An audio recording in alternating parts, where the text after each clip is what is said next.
Assalamualaikum warahmatullahi wabarakatuh. Perkenalkan, saya Isnaini Susila Stuti dengan NIM 213131103 dari kelas 6D.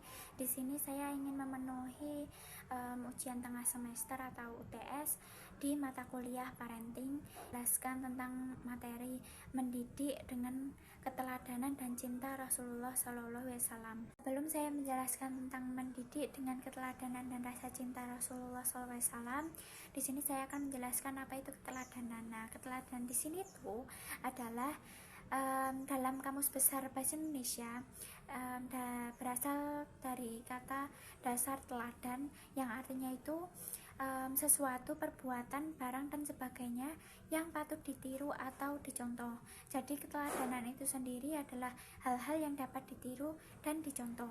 Nah, alasan adanya keteladanan dalam mendidik anak itu karena keteladanan di sini tuh sebagai suatu metode yang digunakan untuk merealisasikan tujuan pendidikan atau kita mendidik peserta didik atau anak dengan memberi contoh yang baik kepada mereka agar mereka dapat berkembang baik secara fisik maupun mentalnya dan memiliki akhlak yang baik dan benar. Beberapa hal yang dapat diimplementasikan atau kita sebagai orang tua atau pendidik bisa mempraktekkan mengenai keteladanan Rasulullah SAW dalam mendidik anak. Yang pertama itu mendidik tidak mengenal waktu dan tempat, di mana pembelajaran atau pendidikan dapat dilaksanakan dan dilakukan kapan dan di mana saja, tidak menentukan tempat dan waktu.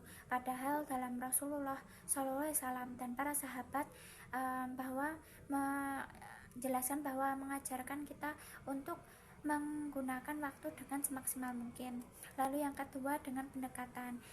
Yang dimaksud dalam pendekatan di sini tuh kita bisa dengan melakukan komunikasi secara terbuka kepada anak, sehingga kita mengajarkan anak untuk jujur apa yang dirasa gitu, terus sehingga anak itu bisa berpikir secara rasional dan kesadaran emosionalnya.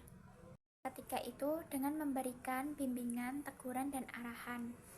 Nah, di hadis riwayat Abu Dawud tentang perintah sholat untuk anak yang berbunyi muru auladakum bisolati wahum abna'u sab'i sinina wadaribuhum alaiha wahum abna'u asri, yang artinya perintahkanlah anak-anakmu mengerjakan sholat ketika mereka berumur 7 tahun dan pukullah mereka jika mereka telah berumur 10 tahun. Hadis riwayat Abu Dawud di sini menjelaskan bahwa di hadis ini kita sebagai orang tua mengajarkan anak di umur 7 tahun untuk sholat, dan apabila di umur 10 tahun anak tidak melakukan sholat, kita bisa memukulnya sebagai bentuk teguran. Di sini kita bisa mengajarkan bahwa anak itu untuk tanggung jawab dalam beribadahnya.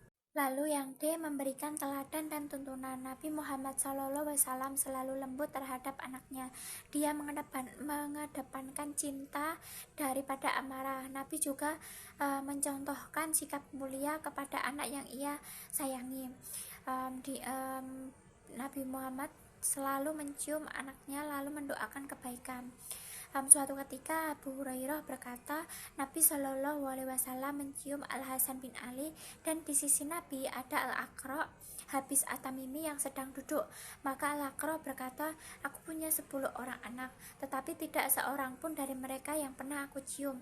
Maka Rasulullah SAW melihat kepada Al-Aqra, lalu beliau berkata, barang siapa yang tidak merahmati atau menyayangi, maka ia tidak akan dirahmati juga. Hadis riwayat Al-Bukhari nomor 5997 dan Muslim nomor 2318. Lalu yang terakhir, mendidik anak dengan rasa cinta. Kita sebagai orang tua harus memberikan rasa cinta dan kasih sayang, sehingga diharapkan anak juga bisa merasakan bahwa mereka dicintai tanpa ada rasa benci. Nah, jika sejak dini anak itu sudah dididik dengan cinta dan kasih sayang, kelak mereka akan tumbuh dan berkembang menjadi generasi yang kreatif, mandiri, dan percaya diri. Di surah Ali Imran ayat 159 pun juga dijelaskan bahwa Bunyinya seperti ini.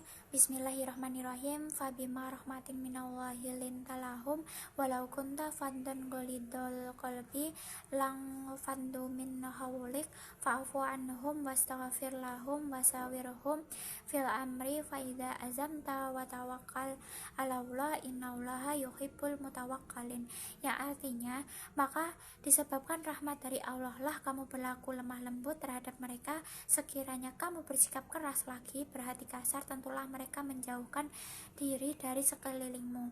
Karena itu, maafkanlah mereka, mohonkanlah ampun bagi mereka, dan bermusyawarahlah dengan mereka dalam urusan itu. Kemudian apabila kamu telah membulatkan tekad, maka bertawakallah kepada Allah. Sesungguhnya Allah menyukai orang-orang yang bertawakal kepadanya. Maksud dari surah Ali Imran ayat 159 itu bahwasanya bahwa anak kita ketika melakukan kesalahan dan kita berlaku kasar itu juga tidak baik. Maka dari itu kita harus bermusyawarah, kenapa kok anak itu berbuat seperti itu. Maka dari itu kita sebagai orang tua juga harus memaafkan gitu.